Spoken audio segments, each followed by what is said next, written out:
So one of the novelties delivered by the 2208 release of SAP S/4HANA Cloud in the area of basic transportation management is the ability to now rate your freight orders based on the planned distance of the freight order.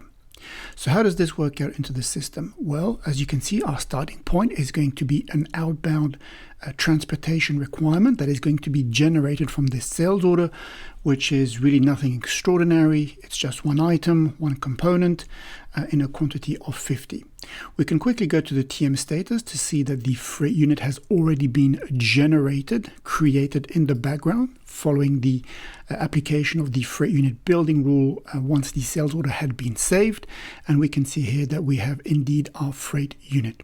Again, nothing extraordinary about this sales order other than the fact that we have in the shipping tab of the header document indicated a shipping condition that tells the system that this sales order is going to be planned with TM, and in this case the shipping condition TM internal planning, which is behind the scenes telling the system that this freight unit created for this sales order is going to be planned in SAP S/4HANA Cloud and not in an external transportation management system.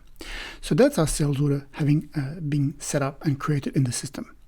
The next thing we want to look at is the freight agreement. So in the freight agreement, we will be holding the indications that tell the customer how we want to rate, so based on the planned distance of the freight order, and also what the rate is going to be per kilometer, for example.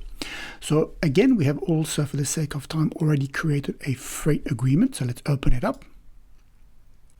And here we have our freight agreement that has been created in our purchasing organization for our particular carrier.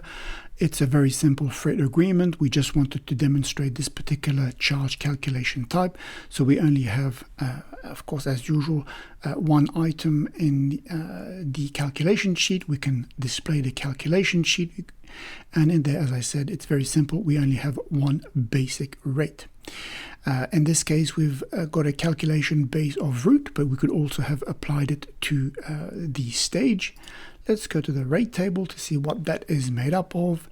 And here we have the calculation base. So the calculation base planned _ dist is the one to use if you want to be able to have a charge calculation done in the freight orders based on the planned distance of the freight order. We've also put in here a to-scale type for the charge calculation, and the unit of measure is going to be based on kilometers. Let's look at the values of our particular rate table, and we can see here that we have 4 scales. So up to 100, it's going to be 0.06 cent per kilometer, 200, 0.05, 300, 0.04, 1000, 0.03. Okay, so now that we have kind of covered the basics, we've got our freight unit, we've got our freight agreement, let's put this all together in a freight order.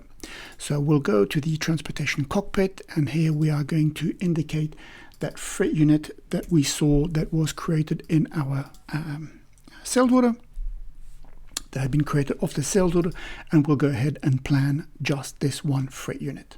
So in the transportation cockpit, so we are now in the transportation cockpit, very familiar 4-quadrant layout for road transportation freight orders. Also, before I go any further, I want to quickly highlight another novelty that has been delivered in 2208, which is that when you go on to create a road freight order from the transportation cockpit, you have a new field that is going to come up, which is the carrier. So already when you create your freight order here, you can nominate the carrier that you are going to be outsourcing this transportation to.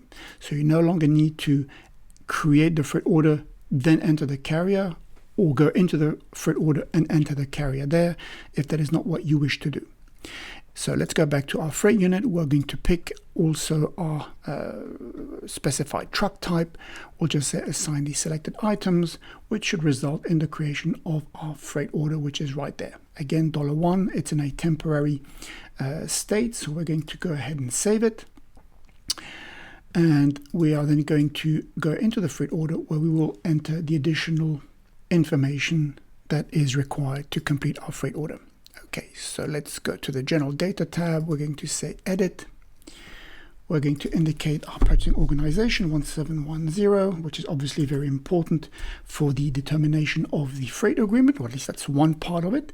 And then in the other part is going to be the carrier. So that's not the right carrier. So let's go ahead and find it. So we pick our carrier, and you can see that we have already the distance that has been determined. So this is the integration to the distance calculation service that resides on the business technology platform. So now we have all the information required to actually perform a charge calculation.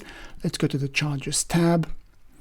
And we can see that the charge calculation has already been executed. And based on the data that we've indicated, so the carrier as well as the purchasing organization, which allowed for the determination of the freight agreement, the system has indeed picked up the rate of $0.06 per kilometer, because we are less than 100 kilometers, which, if you recall, was that first scale from 0 to 100. So there you go. Very easy. Great novelty delivered with the 2208 release of SAP S4HANA.